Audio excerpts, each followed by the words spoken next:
বন্যা পূর্বাভাস বিষয়ে আমরা আরও জানবো আমাদের সহকর্মীদের কাছ থেকে। ব্রাহ্মণবাড়িয়া থেকে আব্দুল্লাহ আল মাহমুদ, সুনামগঞ্জে আমির মাহবুব, হবিগঞ্জে আব্দুর রৌফ এবং লালমনিরহাট থেকে যুক্ত হচ্ছেন সাব্বির আহমেদ। শুরুতেই যেতে চাই ব্রাহ্মণবাড়িয়ায়, সেখানে মাহমুদ আমাদের সঙ্গে যুক্ত আছেন। চারজনকেই দেখতে পাচ্ছি। শুরুতেই মাহমুদ, একটু জানাবেন ব্রাহ্মণবাড়িয়ায় বন্যা পরিস্থিতি বা যে আবহাওয়া অফিস কী ধরনের পূর্বাভাস দিচ্ছে এবং কতগুলো এলাকা এই মুহূর্তে বন্যার ঝুঁকিতে রয়েছে? ধন্যবাদ ফারদিন। ব্রাহ্মণবাড়িয়া হাওর অধ্যুষিত কয়েকটি উপজেলা রয়েছে, তবে ওই সকল এলাকার কোনো অংশই এখন পর্যন্ত প্লাবিত হয়নি, যদিও নদীগুলোতে পানির পরিমাণ বাড়ছে। তবে ব্রাহ্মণবাড়িয়ার সীমান্তবর্তী যে উপজেলাগুলো রয়েছে ওইগুলোর মধ্যে আমি আখাউড়া উপজেলায় যেটি লক্ষ্য করেছি, আখাউড়া উপজেলার যে সীমান্তবর্তী এলাকা রয়েছে সেখানকার নিম্নাঞ্চল ইতিমধ্যে প্লাবিত হয়েছে। কয়েকদিনের টানা বর্ষণের কারণে কিন্তু এই ভারতের উজানের পানি নেমে আসায় এই অঞ্চলগুলো প্লাবিত হয়েছে। তবে আখাউড়ার অন্যান্য এলাকাগুলো যেগুলো সেটা কিন্তু এখনও অক্ষত রয়েছে। তবে অব্যাহতভাবে যদি এই ধরনের বর্ষণ চলতে থাকে তবে আশঙ্কা করা যাচ্ছে যে আখাউড়ার এই অংশটি পাশাপাশি অন্যান্য অঞ্চলও প্লাবিত হতে পারে। তবে আখাউড়ার যেই সীমান্তবর্তী কাস্টমস এবং স্থলবন্দর রয়েছে, সেই স্থলবন্দর কিন্তু এখনও তার কার্যক্রম পরিচালনা করতে পারছে নির্বিঘ্নভাবে। সেই স্থলবন্দরে কিন্তু এখন পর্যন্ত পানি ওঠেনি, কিন্তু তার পার্শ্ববর্তী যে নিম্নাঞ্চলগুলো রয়েছে সেই নিম্নাঞ্চলগুলো ইতিমধ্যে প্লাবিত হয়েছে।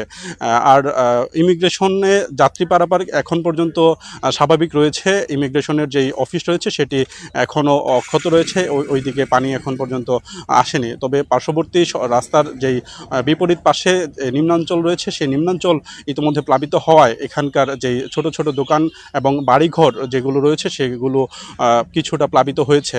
তবে আসার খবর হচ্ছে যে সকাল থেকে বৃষ্টি কিছুটা কমে যাওয়ায় এখন পানি কিছুটা কমতির দিকে দেখা যাচ্ছে। তবে ভারী বর্ষণ যদি আবার পুনরায় সেটির পুনরাবৃত্তি হয় তবে এই অংশগুলো প্লাবিত হওয়ার সম্ভাবনা রয়েছে। আমার কাছে এই ছিল সর্বশেষ। মাহমুদ, আপনাকে ধন্যবাদ। ব্রাহ্মণবাড়িয়া আখাউড়ার পরিস্থিতি আমাদের জানাচ্ছিলেন। এ পর্যায়ে আমির, আপনার কাছে যেতে চাই। সুনামগঞ্জে আপনার পেছনে দেখতে পাচ্ছি পানি ফুলে ফেপে উঠেছে। আমাদের একটু জানাবেন, নিম্নাঞ্চল তো প্লাবিত হয়েছে এবং সর্বশেষ বন্যা পরিস্থিতি নিয়ে কী তথ্য আছে আপনার কাছে?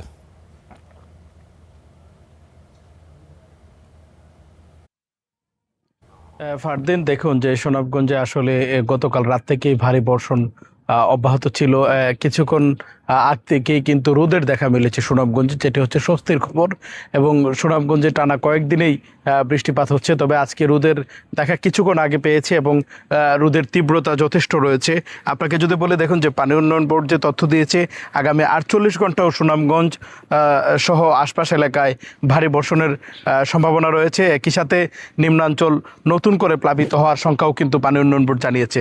আমরা কথা বলেছিলাম পানি উন্নয়ন বোর্ডের যিনি নির্বাহী প্রকৌশলী আছেন ইমদাদুল হকের সাথে। তিনি যেটি বলছেন যে ভারতের মেঘালয়ের চেরাপুঞ্জিতে বৃষ্টিপাত হচ্ছে এবং সেটি ভারী বর্ষণ অব্যাহত আছে।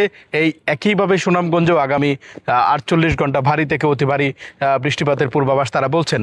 তবে এখন পর্যন্ত যে পরিস্থিতি দেখা যাচ্ছে, সুনামগঞ্জের সবগুলো নদ নদীর পানি কিন্তু বৃদ্ধি পাচ্ছে। আমি যদি বলি যে সুনামগঞ্জের সুরমা নদীর পানি ছাতক পয়েন্টে বিপদসীমার 15 সেন্টিমিটার উপর দিয়ে প্রবাহিত হচ্ছে। একই সাথে সকাল থেকে কিন্তু পানি বৃদ্ধি অব্যাহত আছে। সুনামগঞ্জ যে পয়েন্ট রয়েছে সুরমা নদীর, সেই সুনামগঞ্জ পয়েন্টে বিপদসীমার 26 সেন্টিমিটার নিচ দিয়ে প্রবাহিত হচ্ছে।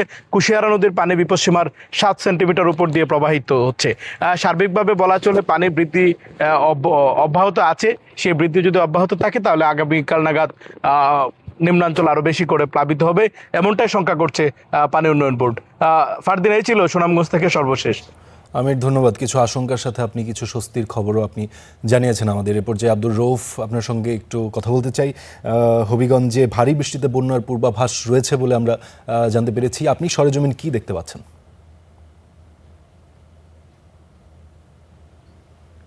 ফারদিন, আপনি জানেন যে হবিগঞ্জ সদর উপজেলার চরহামো এলাকায় যে খয় নদীর বাঁধ ছিল, সেই বাঁধটি গত 2 দিন আগে ভেঙে যায়। ফলে হবিগঞ্জ এই সদর উপজেলার প্রায় 20টি গ্রামের মানুষ আসলে পানিবন্দী হয়ে পড়ে।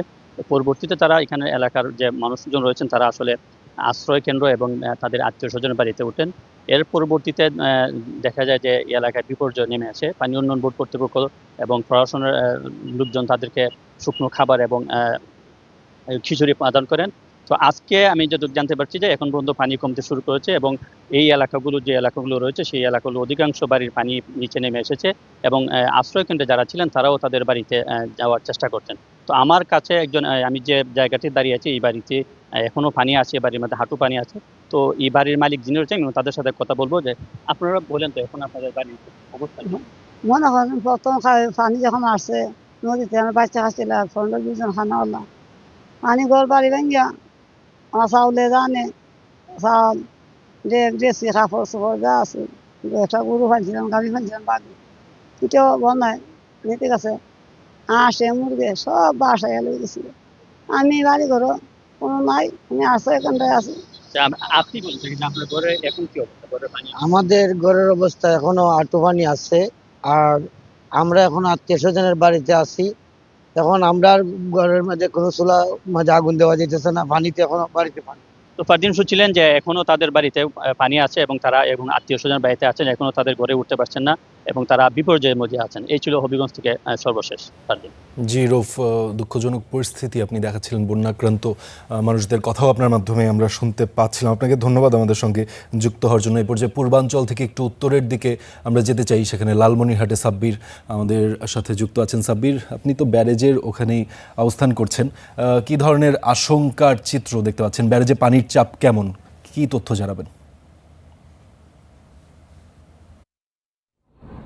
ফারদিন, এই মুহূর্তে আমি অবস্থান করছি যে তিস্তার পানি যে ব্যারেজটির মাধ্যমে নিয়ন্ত্রণ করা হয় সেই তিস্তা ব্যারেজ এলাকায়। আমি সকাল থেকেই তিস্তার পানির খবরাখবর সংগ্রহ করছিলাম। সকালে তিস্তার পানি বিপদসীমার 23 সেন্টিমিটার নিচ দিয়ে প্রবাহিত হচ্ছিল, কিন্তু একটা যে বন্যার পূর্বাভাস দেওয়া হয়েছিল সেই তিস্তার পানি কিন্তু সকাল থেকে বাড়তেছে। এই মুহূর্তে তিস্তার পানি বিকেল 3টার যে তথ্য রয়েছে, এই বিকেল 3টার তথ্য মতে তিস্তার পানি বিপদসীমার 52.10 সেন্টিমিটার দিয়ে প্রবাহিত হচ্ছে, যা বিপদসীমার 5 সেন্টিমিটার নিচে। যে বন্যার একটি সংখ্যা পূর্বাভাস দেওয়া আছে আগামী 24 ঘন্টার মধ্যে। এই বন্যাটি যদি উজানে ভারী বৃষ্টিপাত অব্যাহত থাকে তাহলে এই বন্যাটি যদি আসে তাহলে হয়তো লালমনিরহাটের তিস্তার পানি আশঙ্কা করা হচ্ছে তিস্তার পানি 15 থেকে 40 সেন্টিমিটার উপর দিয়ে প্রবাহিত হতে পারে এবং এর ফলে লালমনিরহাটে ভয়াবহ একটা বন্যার আশঙ্কা করা হচ্ছে পূর্বাভাস অনুযায়ী। আপনাকে জানিয়ে রাখি যে দেশের দক্ষিণবঙ্গে যে বন্যা হচ্ছে সেই এলাকাগুলোতে কিন্তু অবকাঠামো, মানুষের ঘর বাড়িগুলো পাকা থাকলেও লালমনিরহাটের অবকাঠামো কিন্তু একেবারেই কাঁচা। তিস্তার দুতীরে যে বাড়িঘরগুলো রয়েছে সেই বাড়িঘরগুলো কিন্তু একেবারেই কাঁচা বাড়ি। এই যে বন্যা যদি আসে তাহলে 2017 সালে যে বন্যাটি হয়েছিল, রেলপথ নষ্ট হয়ে গিয়েছিল, মানুষের রাস্তা, পাকা রাস্তা ভেঙে গিয়েছিল এবং ব্যাপক ক্ষয়ক্ষতি হয়েছিল 2017 সালে। আশঙ্কা করা হচ্ছে যে উজানি ঢল এবং ভারী বৃষ্টিপাত এবং পাহাড়ি ঢল যদি আসে এবং এই যে বন্যার পূর্বাভাসের কথা বলা হয়েছে সেটি যদি আসে, সেই পূর্বাভাসটি যদি সঠিক হয় তাহলে হয়তো তিস্তার ভয়াবহ বন্যার সৃষ্টি হবে। আমি পানি উন্নয়ন বোর্ডের যিনি নির্বাহী প্রকৌশলী সুনীল কুমারের সঙ্গে কথা বলেছি। তিনি জানিয়েছেন যে বন্যা নিয়ন্ত্রণ বাঁধগুলো যাতে ভেঙে না যায়, বন্যা সৃষ্টি হয়ে, সেজন্য জিও ব্যাগের ব্যবস্থা তারা করেছেন এবং সর্বাত্মক প্রস্তুতি রেখেছেন পানি উন্নয়ন বোর্ড। ফারদিন, এই হচ্ছে লালমনিরহাটের তিস্তার সর্বশেষ তথ্য। সাব্বির, আপনাকে ধন্যবাদ। বেশ কিছু ভয়াবহ আশঙ্কার কথা আমরা আপনার কাছ থেকে জানতে পারলাম। দর্শক, দক্ষিণ পূর্ব অঞ্চল তো ইতিমধ্যে প্লাবিত, আপনারা জানেন। পূর্বাঞ্চল এবং উত্তরাঞ্চলের বেশ কিছু এলাকা নতুন করে প্লাবিত হওয়ার আশঙ্কা রয়েছে। সেখান থেকে আমাদের সহকর্মীরা আমাদের সঙ্গে যুক্ত হয়ে সেই সংক্রান্ত তথ্যগুলো আমাদের সঙ্গে শেয়ার করছিলেন।